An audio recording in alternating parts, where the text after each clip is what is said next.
Hello everyone, today I'll show you how to sell and buy items in Escape from Duckov.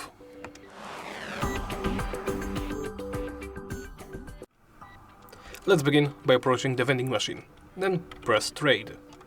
As you can see, you will be taken to this menu. As you can see, this is the equipment available to be purchased in the machine. You can see the time until the next refresh and all available items and their prices. Now, to sell an item, simply select it and then you can see it sell. As you can see, I had two feathers in the stack and I simply sold them both.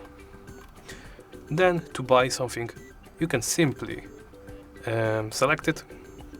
I will select, I don't know, I have almost 2000 credits. Decision. I'll go for level 2 body armor and simply purchase it. And, well, that's about it from this menu right here. Thank you for watching and please remember to like, comment and subscribe.